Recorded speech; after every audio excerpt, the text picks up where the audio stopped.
Glück auf und Howdy aus Austin in Texas. Ich bin alleine heute. Es wird eine Selbstgesprächsquasselrunde quasi. Aber ich stelle mir einfach vor, ihr seid am anderen Ende des Bildschirms und ich erzähle euch einfach das, was ich sonst mit der lieben Tina machen würde. Die Tina, die hat ein bisschen grippalen Infekt über Thanksgiving sich eingefangen. Die ist wieder fit, aber ihre Stimme reicht leider noch nicht für ein Video. Darum müsst ihr heute mit mir Vorlieb nehmen.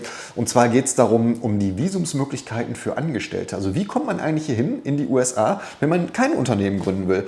Da habe ich mich ein bisschen schlau gemacht über die verschiedenen Möglichkeiten und mein Wissen möchte ich gerne mit euch teilen. Viel Spaß bei diesem Video. Die 8 Miles in Texas, der Weg war nicht leicht. Doch jetzt stehen sie hier unter dem weiten Himmel, unendlich und weit. Von der Kohle zum Staub, vom Bergwerk zum Wind, Texas ist jetzt ihr Zuhause, wo der neue Traum beginnt. Ja, so, wir machen das jetzt schon ein bisschen länger hier, ne? Und die Fragen, die wiederholen sich ja tatsächlich. Also je länger wir Shorts machen oder Reels oder kurze Videos oder TikToks oder was auch immer, ne? Man merkt schon, dass so die Fragen wiederholen sich, ne? Also der Wunsch von vielen ist tatsächlich hier auch mal in die USA einzuwandern oder ich möchte gar nicht sagen einwandern, der Wunsch ist eher da, auch mal in den USA zu leben. Ob es für lange ist, ob es für immer ist, weiß ich gar nicht, ne? Aber der Wunsch ist schon bei vielen da und die Frage ist immer die gleiche, ne? André, wie bist du denn rübergekommen? So, grundsätzlich, für alle, die neu auf diesem Kanal sind, wir sind mit einem E2-Investorenvisum hier. Das bedeutet, dass wir Geld investiert haben, wir haben US-amerikanische Arbeitsplätze geschaffen und wir haben natürlich ein Unternehmen gegründet und müssen dieses Unternehmen auch operativ führen. Und das ist der erste Punkt, ne? Also es reicht halt nicht, hier eine Immobilie zu kaufen und sagen, ja, ich investiere jetzt hier 200.000, 300.000 US-Dollar. Und habe dann hier ein Haus, das ist ja ein Investment, das geht nicht, ne? Also der Staat hier, der möchte schon sehen, dass du operativ ein Unternehmen führst, kein passives Investment hier machst, dass du US-amerikanische Arbeitsplätze schaffst und dass du hier tatsächlich auch mit deinem Business überleben kannst. So, und das ist halt nicht für jeden etwas, ne? Das kann ich auch verstehen, ne? Nicht jeder ist hier diese Risikobereitschaft, denn das ist ein großes Risiko. Ja, also wer auch immer euch erzählt, das ist total einfach, ne? Dann machst du hier mit 20.000, 30.000 hier so einen Laden auf, ne? Dann kannst du hier bleiben. Das ist wirklich schwierig, ne? Also ich kenne ja auch viele in diesem Coaching-Bereich, der da jetzt so hoch poppt, ne? Wobei ich mich immer frage, es gibt ja auch ganz viele Coaches, die haben dann selbst mal irgendwie so ein Visum gehabt und meinen jetzt, sie können andere Leute beraten, wie das denn so grundsätzlich geht, ne? Also das finde ich immer gefährlich. Das fand ich in Deutschland auch schon immer gefährlich, wenn sich Leute, also wer nicht weiß, was ich mache beruflich, ne, ich mache M&A, Mergers and Acquisitions. Also bei uns dreht sich alles um den Kauf und Verkauf von Unternehmen. So, und das ist in Deutschland auch so gewesen, ne, dass wenn wir mal ein Unternehmen verkauft haben, dann hat der Inhaber, der das Unternehmen verkauft hat, durchaus Spaß daran gehabt an diesem Prozess, ne, und sich gedacht, Mensch, das kann ich auch, dann berate ich jetzt mal andere Unternehmen beim Verkauf von Unternehmen. Ne. So, und das geht in der Regel in die Hose, denn er kennt jetzt seinen Prozess, wie das war, sein Unternehmen zu kaufen, aber er kann natürlich nur Unternehmen beraten, die gleiche Voraussetzungen haben und. Ne. So, und das wird nie vorkommen. Ne. Und genauso sehe ich das auch bei dieser Visumscoaching, Visumsberatung, Dunkelziffer hier, ne. Es ist einfach auch so, dass du kannst jetzt, wenn ich jetzt ein E2-Visum, ich habe ein E2-Visum und sage jetzt, Mensch, ich berate andere Leute beim E2-Visum. Das funktioniert nicht. Denn mein Fall ist mein Fall und euer Fall ist euer Fall. Und darum ist das sehr schwierig, jemanden zu beraten. Denn beraten setzt immer voraus, dass man so allumfassend Wissen hat, dass man viel Erfahrung hat und dass man viel auch aus dem Bauch raus entscheiden kann. Denn man hat die Erfahrung oder man hat das schon mal gemacht. Das ist häufig nicht vorhanden. Ne? Darum, E2-Visum ist nicht für jeden etwas. Das verstehe ich durchaus. Im Gesetzestext steht übrigens nicht, weil die Frage kommt ja auch immer, ne? Irgendwie, ja, wie viel muss ich denn investieren? Da steht nur eine substanzielle Summe und muss risikobehaftet sein. Das heißt, ihr könnt auch nicht da zu einer Bank gehen und sagen, ich leihe mir mal 100.000, ne, und die investiere ich dann und sage, das ist einfach mein Invest. Ne? Das ist aber nicht euer Geld, das ist nämlich das Geld der Bank, was ihr zurückzahlen müsst. Und darum wird halt bei diesem Antrag nicht anerkannt. Also, das funktioniert schon mal gar nicht, aber das ist gar nicht mein Thema heute. So. Also ich habe ja immer zwei Gruppen von Kommentatoren, ne, also alle liebe Leute. Ne, die einen sagen immer, ja, welche Möglichkeiten gibt es denn überhaupt hier als Angestellter hinzukommen? Und die andere Frage ist immer, ich bin das und das von Beruf. Kann ich damit in den USA arbeiten? Da mache ich ein anderes Video drüber. Das ist auch nochmal ganz interessant. Jetzt muss man auch sagen, es gibt 1.622.364 Berufe Und ich kenne natürlich nicht alle und ich weiß auch nicht, ob alle Berufsarten hier gefragt sind. Woher soll ich das wissen? Ne? Ich bin in meinem Universum ja so ein bisschen gefangen. Ne? Jetzt habe ich den Vorteil, dass ich in viele Industrien, in viele Branchen mit meinem Unternehmen reingucken kann und schon ein ganz gutes Gefühl dafür habe, was hier geht und was nicht geht. Ne? Aber es ist halt auch nicht allumfassend. Ne?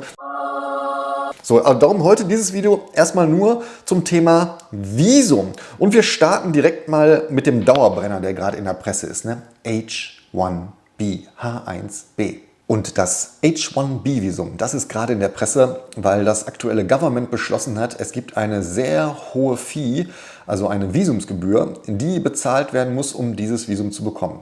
Darauf gehe ich auch noch ein und ich gehe auch darauf ein, was ich davon halte.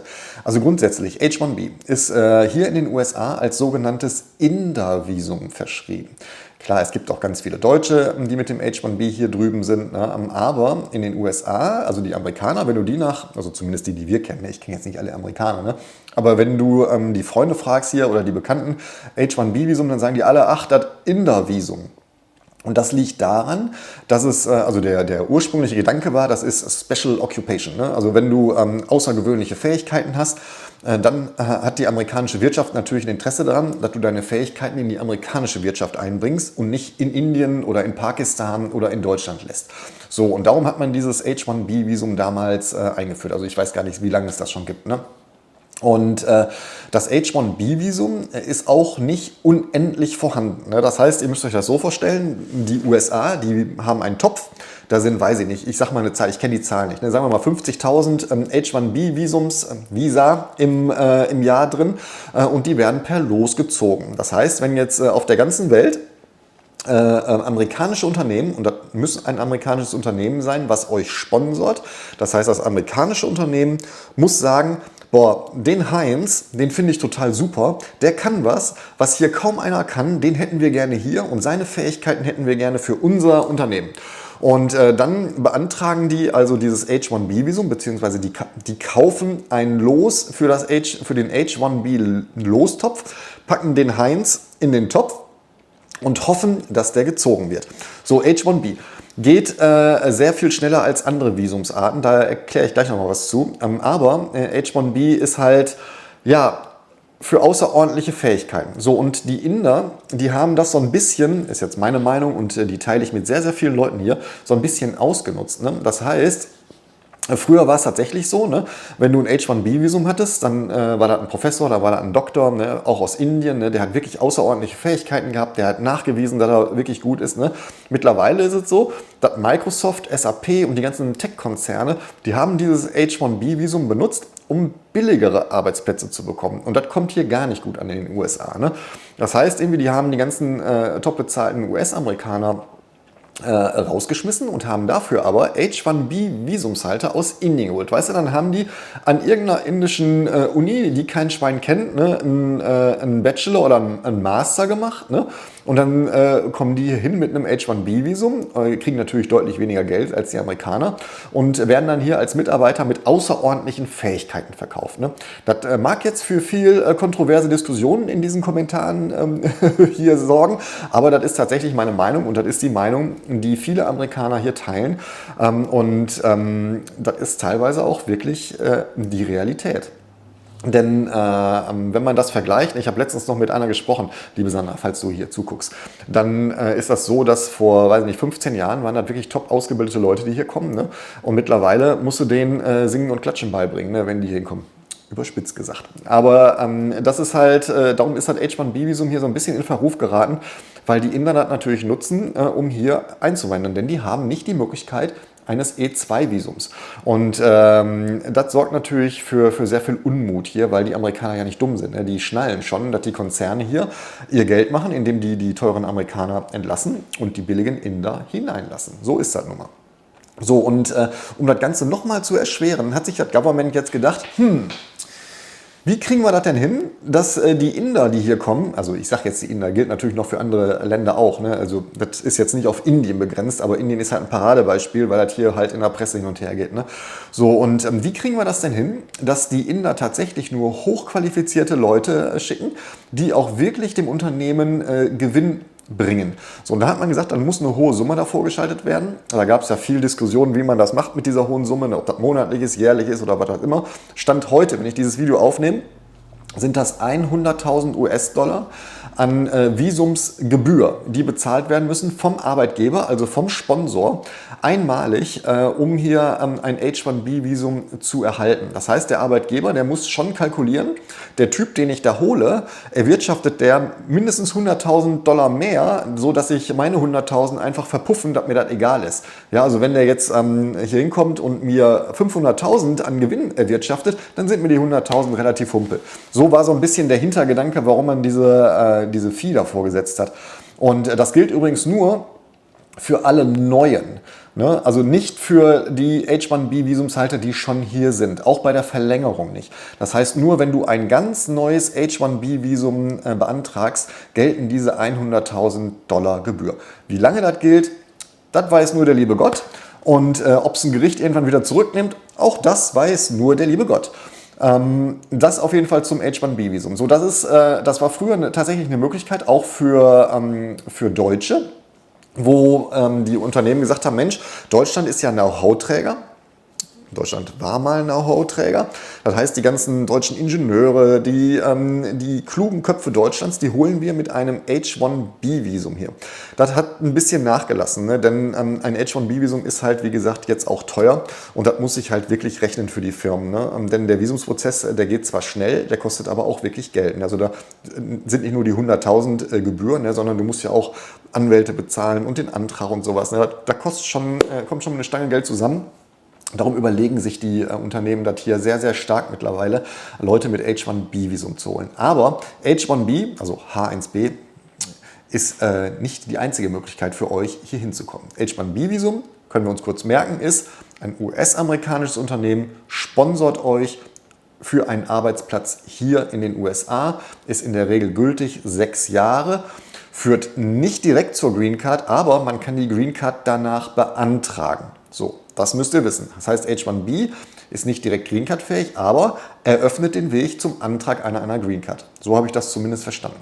Was gibt es denn noch? Die zweite Möglichkeit, die es gibt, wenn ihr kein E2-Visum mehr haben wollt, also kein Unternehmer seid oder keiner sein wollt, was völlig in Ordnung ist, dann gibt es die Möglichkeit eines konzerninternen Transfers. Ja, also stellt euch vor, ihr arbeitet bei Siemens, bei BMW oder keine Ahnung, einer der großen deutschen Konzerne und die haben natürlich auch hier in den USA Subsidiaries, also Tochtergesellschaften, ne, oder Niederlassungen. Ne? So, das heißt, wenn ihr jetzt also in Deutschland bei Siemens angestellt seid, dann kann Siemens euch natürlich auch in die Niederlassung in die USA entsenden. Das sind dann die sogenannten L-Visums, also L-Visa. Ich sage mal Visums, ne? L-Visa. Also gibt es, glaube ich, L1, L2, irgendwie sowas. Ne? Und das sind halt diese Transfer-Visa-Möglichkeiten. Und darum ihr merkt schon, ne? Der Tipp wäre jetzt eigentlich, also entweder, um hier hinzukommen, ihr findet einen US-amerikanischen Konzern, der euch sponsert mit H-1B.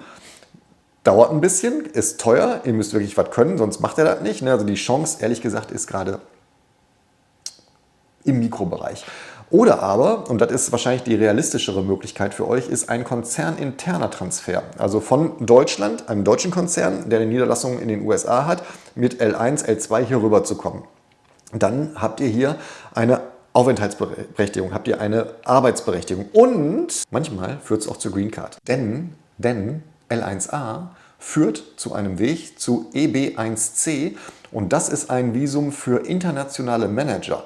Und dieses Visum ist Green Card fähig. Kommt für viele wahrscheinlich auch nicht in Frage bei euch, aber die Quintessenz ist halt, okay, ihr könnt euch entsenden lassen. Also wenn ihr konzernintern euch versetzen lasst, dann funktioniert das, dann sagen die Amerikaner natürlich nicht, ne, geht nicht. Der kann hier nicht hin, ne? Also mit den Schuhen kommst du hier nicht rein, Kollege. Sondern die sagen natürlich, okay, der arbeitet bei Siemens in Deutschland und natürlich darf der Siemens in den USA, darf der hier auch arbeiten. Ne? Also das ist auch eine Möglichkeit. Aber was gibt es denn noch für Möglichkeiten? Die sind ein bisschen schräg jetzt, die Möglichkeiten, wobei eine vielleicht realistisch ist. Aufpassen, weiter geht's. Möglichkeit Nummer 3, das O1-Visum. Das ist wirklich für Leute mit extraordinären Fähigkeiten. Das klingt erstmal super, ne? Aber so wie ich das verstanden habe, müsst ihr kein Nobelpreisinhaber sein und ihr müsst auch keine wissenschaftlichen Spitzenleistungen erbracht haben. Ihr müsst, glaube ich, so habe ich das zumindest verstanden, nur nachweisen, dass ihr zum Beispiel in Deutschland schon sehr sichtbar seid. Dass ihr also verschiedene Funktionen in angesehenen Verbänden habt, dass ihr Publikationen gemacht habt, dass ihr also in eurem Bereich, wo ihr arbeitet, schon eine anerkannte Persönlichkeit seid. Dann kann das sein, dass das O1-Visum für euch gilt. Natürlich die ganzen Sportler und Schauspieler und so was, die kriegen das auch, ne, weil die sind halt berühmt und die Amerikaner haben natürlich ein Interesse daran, dass berühmte Personen natürlich auch in den USA leben. Aber ich würde mal sagen, da kommt für die allerwenigsten hier in Frage. Lass mal gucken, was gibt es denn noch? Part Nummer 4. 4. EB1. EB1 ist, wenn ihr Manager seid mit außerordentlichen Fähigkeiten, also wenn ihr wirklich hochbezahlt seid und schon jahrelang Erfahrung als Manager habt, dann kommt vielleicht EB1 für euch in Frage. Vielleicht, weiß man aber nicht. Da gibt es verschiedene Unterstufen, ne? Also A, B, C, da gehe ich jetzt gar nicht drauf ein, das wird den Rahmen hier sprengen. Ne? Aber wenn ihr tatsächlich ein Manager seid eines Unternehmens und vielleicht schon internationale Erfahrung habt, nachweisbar, ne? Also das muss alles nachgewiesen werden, dann kommt vielleicht EB1 für euch in Frage. Ansonsten vielleicht EB2. EB2 hat nichts mit E2 zu tun, denn EB2 ist auch ein Arbeitnehmervisum und du brauchst dafür auch einen Sponsor. Ne? Das heißt, du musst mindestens einen Masterabschluss haben in Deutschland, für die Älteren Diplom 2 oder Diplom 1 sogar, ich weiß es nicht. Ich habe noch Diplom-Studiengang gemacht, bei mir gab es noch keinen Bachelor und Master, ja, so alt bin ich, ich werde jetzt 82. So, und EB2 ist dann tatsächlich so, dass wenn du außergewöhnliche Fähigkeiten hast mit einem hohen Schulabschluss, dann kannst du einen US-Arbeitgeber finden, der dich sponsort. Spannend wird es allerdings erst, wenn du das NIW dahinter setzen kannst, also das National Interest Waiver. Denn das bedeutet, dass deine Tätigkeit oder deine Fähigkeit dem US-amerikanischen Volk sehr viel Mehrwert bietet. So, und da gibt es verschiedene Kategorien. Ne? Also sagen wir mal, du bist ein Wissenschaftler, hast viel publiziert und du kannst dich dann selber sponsern sogar. Du brauchst dann keinen Arbeitgeber dafür, für NIW. Und das ist tatsächlich eine Möglichkeit, die du in Betracht ziehen solltest, wenn du jetzt wirklich sowas hast. Also wenn du wirklich der Meinung bist, okay, ich bin Experte in einem Bereich, ne, und wenn ich das einbringe, dann kann ich dem amerikanischen Volk, der amerikanischen Wirtschaft ein besseres Leben verhelfen. Ne. So, das muss man verargumentieren. Das ist nicht einfach zu verargumentieren, ne, aber es gibt Mittel und Wege. Ne. So, das ist zum Beispiel auch Gesundheit. Ne. Also wenn du angesehener Arzt bist, ne, oder irgendwie herausragende Fähigkeiten hast im Bereich Pharma und Co. Ne, und das bringt dem amerikanischen Volk was, dann kannst du dich selber sponsern mit einem National Interest Waiver. EB2. Und last but not least, EB3. Ihr seht schon, das ist alles durchnummeriert. Ne? Auch die Amerikaner können strukturiert. EB3 ist für Fachkräfte. So, und Fachkräfte bedeutet skilled oder unskilled. So, früher ging das so, aufpassen, für EB3 hast du jemanden gefunden, einen Arbeitgeber hier, ne, wo du dem gesagt hast, pass mal auf, irgendwie, ich würde gerne in die USA, ne, kannst du mich nicht sponsern, ich bezahle das auch alles. Ne? Das könnt ihr ja machen. Ne? Also ihr könnt ja sagen, hey, liebe Firma, ne, ich finde dich cool, du musst auch keine Kosten haben, ich übernehme die Kosten, du musst mich halt nur sponsern und das unterschreiben. Vielleicht machen das welche.